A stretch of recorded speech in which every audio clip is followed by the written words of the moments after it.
Well, the truth about box truck insurance may just shock you. It was shocking to us. In March of this year, almost 2 months ago now, we purchased this 2014 GMC Savannah 3500 cutaway box truck or straight truck or box van, whatever you like to call it. There technically are some differences there, but their terms are used interchangeably, so we're generally just calling it a box truck because that seems to be the most common vernacular these days. Anyway, we purchased this thing. Obviously, then you have to get insurance on it and you have to register and title the vehicle. At least here in Wyoming, registering and titling the vehicle is no problem at all. It's under 26,000 pounds, so very simple, no challenges there. Insurance is where it gets a little more interesting, and we thought it might, but the truth of it still ended up shocking us. So, as far as insurance, we got the thing, we brought it home from Montana. The next morning, I went into Geico, which is where we had our regular auto insurance for the Prius and for the Ford E350 van. And I put in the information and no problem, gave me a quote, which was pretty reasonable. It was exactly the same price as the van. But then as I was finalizing the thing, it pops up with a message that are you sure this VIN is correct for this vehicle? So that was my first alert to think there might be a challenge, because honestly, I didn't think it was even going to work. I thought when I tried to put insurance on it with our regular auto insurance, they say they couldn't do it because it was a box truck. So got to that process fine, asked me about the VIN. I'm like, yeah, I get a feeling this might be a problem, but everything went through. And so we were all set for a few weeks. And then we got a letter in the mail from Geico saying, hey, we don't insure this kind of vehicle. So we'll cover you through the end of your policy period, because auto insurance is typically 6 months these days. So that ran us out into the early June, and then you're gonna have to do something else. We were not surprised because we knew this might be an issue because it's a commercial vehicle. We kind of thought it might be a problem. What surprised me was I was able to get insurance on it in the first place without any need to do anything special there. So there are two very plausible scenarios we've come across in terms of researching our options for insurance, and we'll share with you at the end here what exactly we did to end up with insurance on this box truck. But we came across two basic scenarios. The first is commercial truck insurance. The second is RV insurance. They both have pluses and minuses, but basically the big difference is going to be, for at least in what we were experiencing, the big difference is going to be in the types of additional coverages you may want to add on that are available to you. So what I mean by that is your basic liability insurance is what you have to drive vehicles. If you're not financed, it's completely up to you if you want to do the comp and collision. It's also then depending which way you go, commercial or RV, there are different things you can add on there. So the big focus with commercial might be higher limits, and it might be things like coverage on the contents of the cargo you're carrying. So if you're transporting cargo and the vehicle's damaged or the stolen or whatever, the material you're carrying is covered. So your business isn't bankrupted because you're responsible for whatever you're transporting while it's in your possession. The RV insurance has some different things up to it, including full-timers RV coverage. They both have some roadside assistance options, but basically there's slightly different add-on coverages available.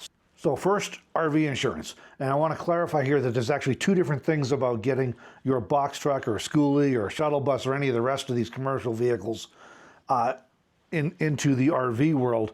And the first that we're not covering in this video is going to be the titling and registration as an RV rather than as a bus or a truck. This is going to depend on your state, so you just have to look into it in the state where you want to be. But generally, there's going to be 4 or 6 things you have to do to the vehicle, and then you have to have an inspection done, generally speaking here, by an agent of the state. Could be a DMV worker, could be a police officer, depending on the state, again, that you're in.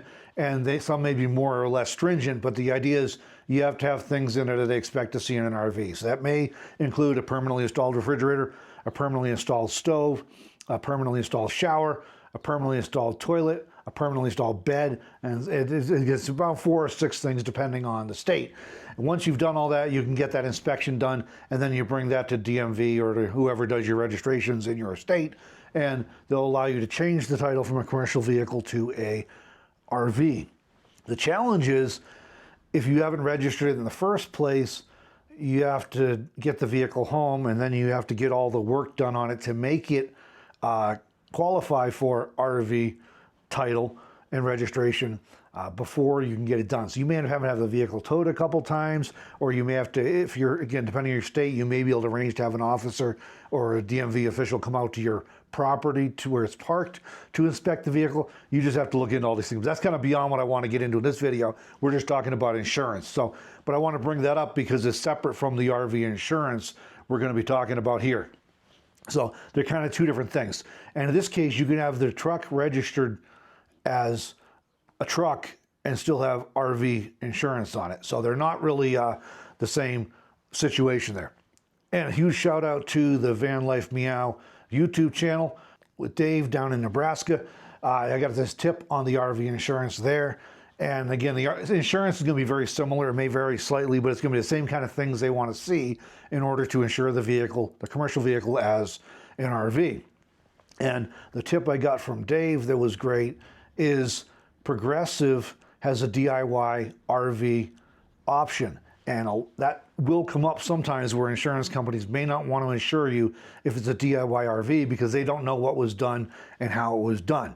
Unfortunately, the irony here is that a lot of RVs are not done very well either with the wiring and the plumbing and what have you, and just the overall build. There's a lot of problems there. So it's a little bit ironic because a lot of times, at least, not always, but a lot of times the DIY stuff may be done better than a commercial RV coming off the factory, brand new as an RV. But Progressive does have an option. So if you go to the progressive.com, go to the RV insurance section to obtain a quote. And as you start filling in your information about the vehicle and everything, which they were perfectly happy, by the way, with this box truck, put in the VIN number and everything. And then you get down to the bottom and there's a check box where this is a DIY conversion. Then you go through all the other steps and what you want. It was quite inexpensive for liability insurance. It was under $300 a year was the quote we received, and that's for 12 months, not 6 months. So under $300 for a 12-month policy, but that's a state minimum liability. I don't personally think state minimum is anywhere near enough these days, given the cost of vehicles and repairs. If you damage somebody else's property, inadvertently, of course, when you're driving, that I don't think the minimum liability is anywhere near enough. So, but for the minimum liability, just so we have a baseline to compare it to, under $300, like $270, $280, something like that for 12 months, the full coverage that they gave us, the quote for full-time RVers coverage, insuring the vehicle with comp and collision and glass and roadside assistance and all the rest, and a certain, I think, $5,000 or $10,000 worth of contents coverage for personal possessions in the vehicle. All of that came up to like $1,300 and something for 12 months, which is pretty much in line with the kind of rates we have on our other vehicles. The catch, again, of course, is that you have to have certain things done. And here's the question I did not know. Even if we get all those things in eventually, the permanently installed stove and fridge and shower and toilet and bed and whatever else they want, we did look into it. There's quite a few details. Even assuming, the electrical, they wanted an electrical system installed.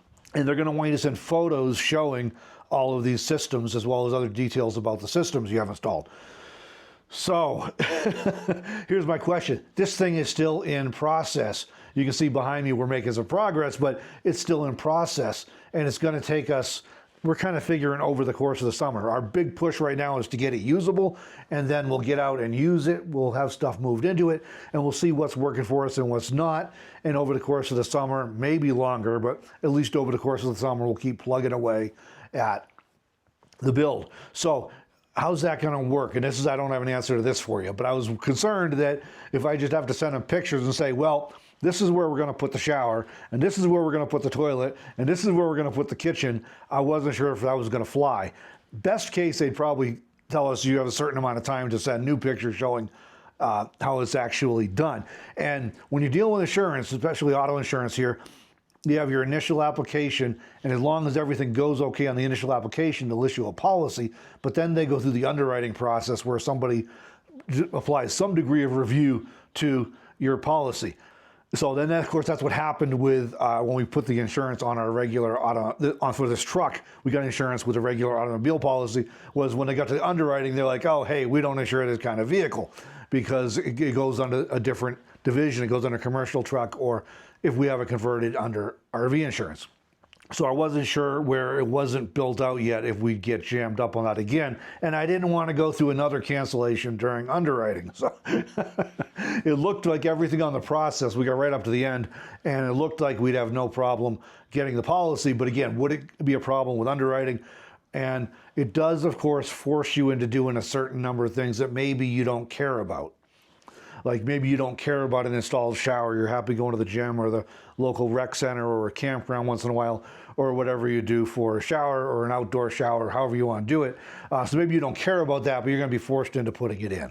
And having been editing videos, helping produce videos on van life and RV life for just about a decade now, thousands of videos, literally, I've been involved with producing, almost heavily on editing, but sometimes with other aspects of it as well.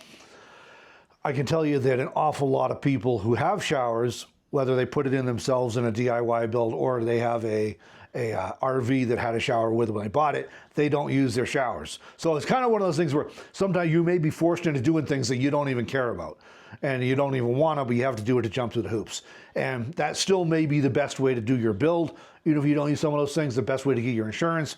But just know that you're going to have to jump through some hoops. And if you are going to do that, I do recommend checking out Progressive if they're available in your state, because that may be a good way to do it. And while there may be other companies that will go underwrite, insure DIY RVs, some will not, or there may be even additional hoops. So it's a thing that Progressive prides themselves on, that they do a lot of RV insurance. They also cover DIY RVs. So maybe something to check out. No affiliate link there or anything. It's just just something we checked out, and it would have worked for us, I believe. And the prices were competitive with our other vehicles with our regular auto insurance. Okay, so the other option you got is commercial truck insurance. And if you do a quick Google search on commercial on box truck insurance, you're going to find a whole bunch of data points, a bunch of articles telling you that it costs many thousands of dollars per year to insure a box truck, sometimes as much as $10,000 a year or more to insure a box truck.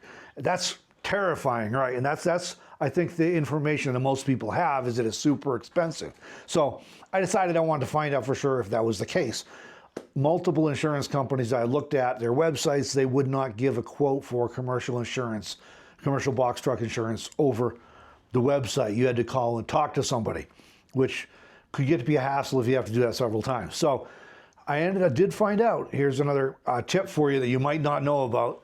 So I did find out in the process of this, and this might be surprising, I don't know. Geico has a commercial insurance division.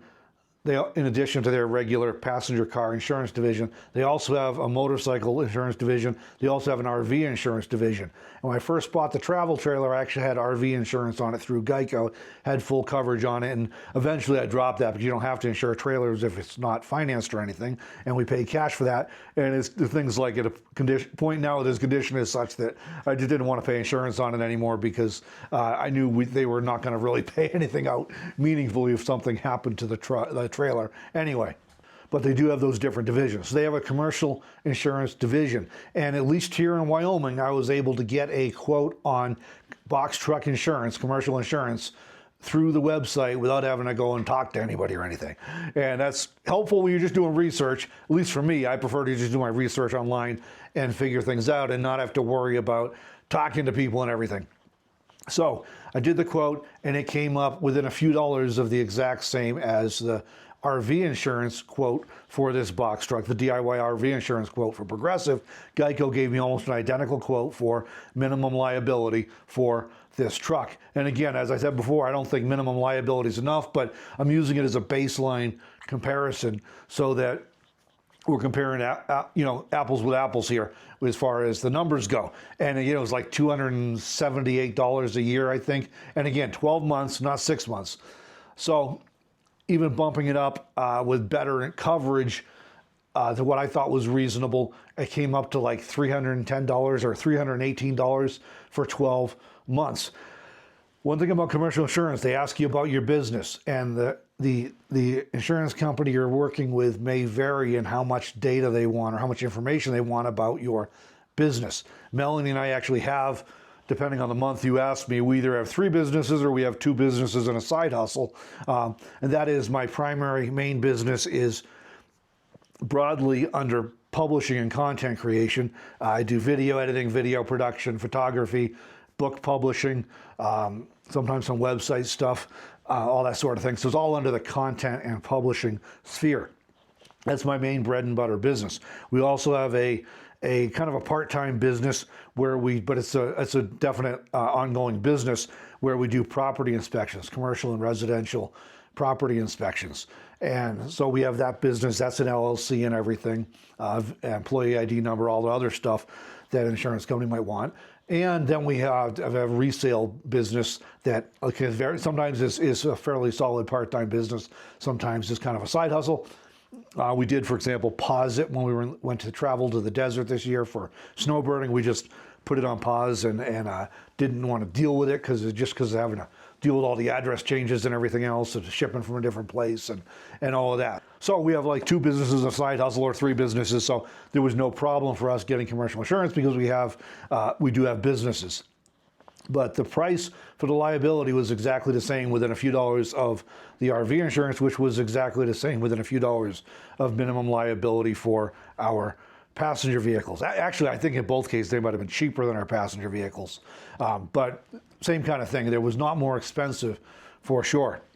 So when you get into really expensive stuff with a box truck is when you're trying to use it as a cargo transport vehicle, or if you're using a commercial vehicle like a bus or a shuttle bus as a passenger transport vehicle for hire. That's going to change the rates all kinds of ways. But just the regular vehicle, commercial vehicle, you're using it for basically personal use or for light. You're using it for your business, but you're not doing all kinds of heavy stuff with it, higher risk stuff with it. The insurance is fairly reasonable, at least here in Wyoming. And we talk about insurance rates. There's a whole bunch of stuff that goes into insurance rates. And it's going to be the type of the vehicle, the state you're registering it in, your personal driving history, your age, your marital status, your credit rating, and a whole bunch of other stuff. But there's a lot of things that go into that. So your experience may be different from what we're saying here. And again, between states, it can vary massively. Every year or so, there's a bunch of the financial websites put out a list of the cheapest and most expensive states to insure vehicles in, and those states can vary widely in the actual cost. We're in Wyoming, which is the least populated state in the country, with about 500,000 people in the state, and it's a very large state. And I always joke, you're more likely to hit an elk or a pronghorn or a deer or a moose here than you are to hit another vehicle. I don't know if that's strictly true, but if you're driving on the back roads or in the country, there's literally more animals running around, cattle, free-range cattle, there are literally more critters running around than there are vehicles on the road a lot of times. So that's that does factor into insurance rates. The point of that is there's a whole bunch of variables that come in here as far as what it might cost you, but the shocking truth of all this is that you may be able to get DIY RV insurance on your box truck or your shuttle bus or your schoolie conversion for a pretty reasonable price, and no more than insuring a van, in other words. And you may be able to get commercial insurance on your box truck or your schoolie for no more than insuring a van. Again, depends on how you're using it, what you plan to do with it. We do have, like I said, we do have businesses, and all of our businesses are of the sort where we're not transporting expensive cargo for somebody else for hire, and we're not transporting people for hire. And those are a couple of the things that really come up big. They also want to know how many miles you're driving a year and how far of a range from your home base and all that stuff. So if we were driving into New York City and LA and Chicago and stuff all the time, I'm sure that would affect our rates considerably versus driving the way we do. So we were shocked. We were able to get it taken care of. We thought we were going to be doing RV insurance on that. And if you've been following this build process, you've probably heard us mention that we were scrambling to get certain systems in because we were anticipating doing RV insurance. We ended up going with a commercial truck insurance because it made more sense for us. It met our needs, and we did not have to jump through any hoops to put in certain systems that we might not care about or that we might want to get in eventually, but we're happy with getting them in 6 months or a year versus right away. So that was what made most sense for us. Maybe we'll do RV insurance in the future if that makes more sense, but for right now, we're doing the commercial truck insurance, and that makes sense with our businesses and the way we're using the truck. We use it to go and do photo shoots and video shoots and other on-site assignments with the publication and content business. We also use our vehicles for doing inspections, which we're just driving to somebody's house or to somebody's business and doing an inspection. That's within a couple 100-mile range of our home base. And a lot of times when we do that, if it's an out-of-town job, about half our work is out of town. We'll go down the night before, camp out somewhere, do the inspection, so we don't have to travel 2 or 3 or 4 hours in the morning, right? Do the inspection, camp somewhere again, then make our way back to our home base in Northeast Wyoming. So the way we use it, it makes sense for us. And if you're looking into commercial insurance, or if you're looking into RV insurance for your box truck or for your schoolie or shuttle bus or any of these kind of things, maybe a cargo trailer build even. If you're looking for the commercial end of it, I would recommend checking out Geico, because at least here in Wyoming, you can get a free online quote. You don't have to deal with going in and talking to people and stuff. And if you're looking at going the RV angle, I'd recommend checking out Progressive, and hit on the RV insurance tab and then tell them it's a DIY RV and see what they give you for a quote. One or both of them might be shockingly affordable and easy for you compared to what you may have heard. But in either case, because our base quotes for both commercial and RV were under $300 for a 12-month policy for the state minimum liability. We upped it a bit from that, but it was just over $300 per year still for the coverage in this truck, which I thought was pretty reasonable considering the insurance has been going up by double-digit percentages per year for several years in a row now. So we were happy with that. Hope this helps you out. And we'll be back in the next video with more on the box truck build. We're working on putting walls in now, interior wall coverings in now.